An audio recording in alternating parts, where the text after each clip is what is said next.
দেখো বন্ধুরা, ডব্লিউবিপিকেপিতে আসার মতো একটা প্রশ্ন কি বলছে, এক ছাত্র 30% নাম্বার পেয়ে 6 নম্বরের জন্য ফেল করে, অপর এক ছাত্র 40% নাম্বার পেয়ে 6 নম্বরের জন্য পাস করে। তাহলে কি বলেছে, একজন 30% নাম্বার পেয়ে মানে 6 নম্বর কী পাচ্ছে, সে 6 নম্বরের জন্য ফেল করছে।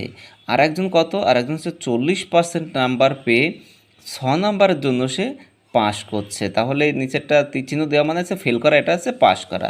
তাহলে দেখো মোট পার্সেন্টেজ ডিফারেন্স কত, 30 আর 40, মানে 10%-এর ডিফারেন্স।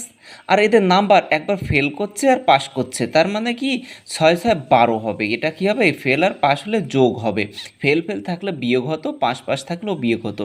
তাহলে আমি এটা বলতে পারি যে 10% সমান সমান কত, 12, একে কত 12/10 ইন্টু 100-এ কত, মোট নাম্বার কত 100% ধরে নিয়েছি। তাহলে 0 0 কেটে দিলে তাহলে কত, 120। 120 ইজ দ্য রাইট অ্যান্সার।